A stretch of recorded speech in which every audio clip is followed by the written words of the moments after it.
A pilot study on the prevalence of abuse and mistreatment during medical internship at Sultan Qaboos University has revealed disturbing details. The study, conducted in May 2010, invited 69 medical residents in their late 20s to take part in the study, of whom 58 participated. 56 respondents perceived that mistreatment existed.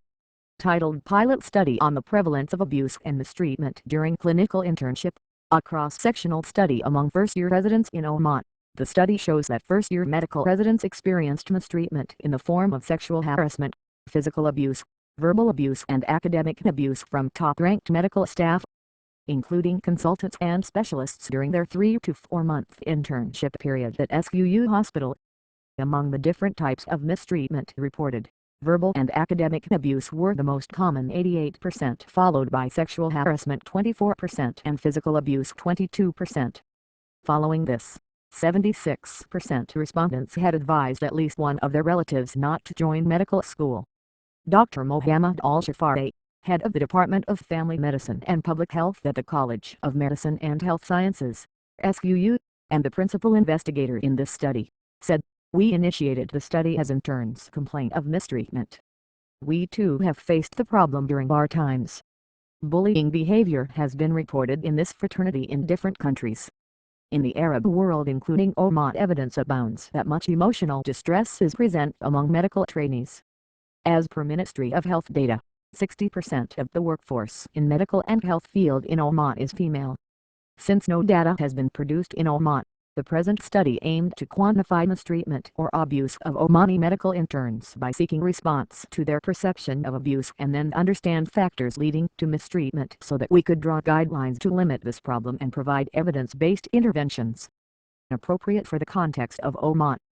Internship is the period in which new medical graduates practice in a hospital setting under supervision, prior to beginning of specialization course. In Oman, internship consists of 3 to 4 month rotations during which each intern is put in the fields of general medicine, general surgery, either pediatrics or obstetrics and gynecology.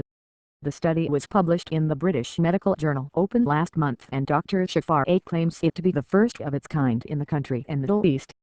The participants were assured in writing that their identities would not be revealed. Women constituted 52% of the respondents, while the rest 48% were men. The study defined physical abuse as slapping, pushing, hitting, kicking or having objects thrown at them, all if executed, would likely cause physical harm.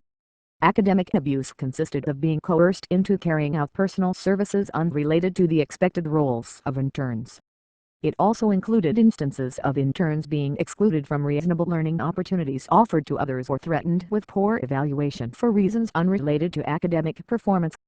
Sexual abuse meant being subjected to jokes on or against gender, compliments or comments on body or figure, or being subjected to repeated wearing or offered unwanted gifts with sexual connotations. The offer of private tutorial sessions or better grades in exchange for an illicit affair, as well as inappropriate touching, also constituted sexual harassment.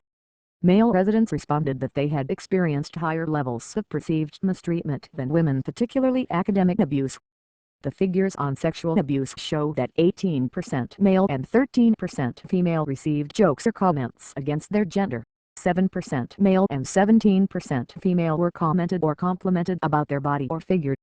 20% of the women respondents and 4% of men faced offensive body language, repeated leering and standing too close.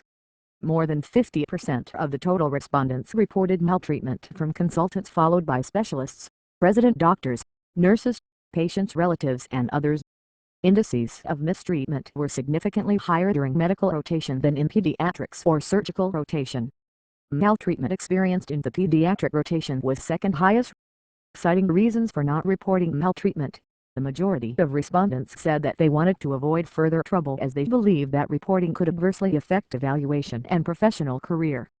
Some did not know whom to report and how to make a complaint, Dr. Shafari said.